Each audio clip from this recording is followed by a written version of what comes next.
થરા તાલુકાના પાવડાસણ ગામની પ્રાથમિક શાળામાં આનંદ મેળાનું આયોજન કરવામાં આવ્યું। પાવડાસણ ગામની પ્રાથમિક શાળામાં બાળકોના વ્યવહારિક જ્ઞાનમાં વૃદ્ધિ થાય અને બાલ્યાવસ્થાથી જ નફાખોટના હિસાબો જાતે શીખી શકે તે ઉદ્દેશથી શાળાના આચાર્ય શ્રી રામભાઈ વણજારા સાહેબના માર્ગદર્શન હેઠળ આનંદ મેળાનું આયોજન કરવામાં આવ્યું હતું।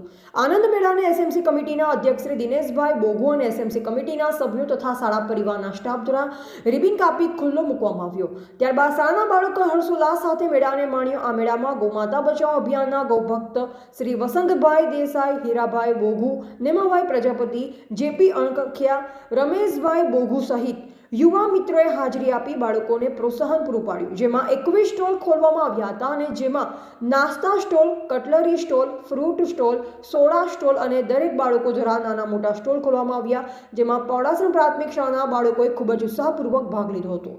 વધુમાં શાળાના મુખ્ય શિક્ષક શ્રી રામભાઈ વણજારા સાહેબે જણાવ્યું કે આ આનંદ મેળાની અંદર અમુક બાળકોની અંદર સારા સ્કિલના લીધે ઘણા બધા સ્ટોલ પર ખૂબ મોટો નફો કર્યો હતો અને આખો દિવસ બધા બાળકો ભેગા મળી ખૂબ જ ઉત્સાહપૂર્વક આનંદ સાથે મેળાની મોજ માણી અને સમસ્ત શાળા સ્ટાફની અથાગ મહેનતથી આ કાર્યક્રમ સફળ બન્યો હતો। એવા જીતુબારોડ, સંબંધ ભારત ન્યૂઝ, થરા।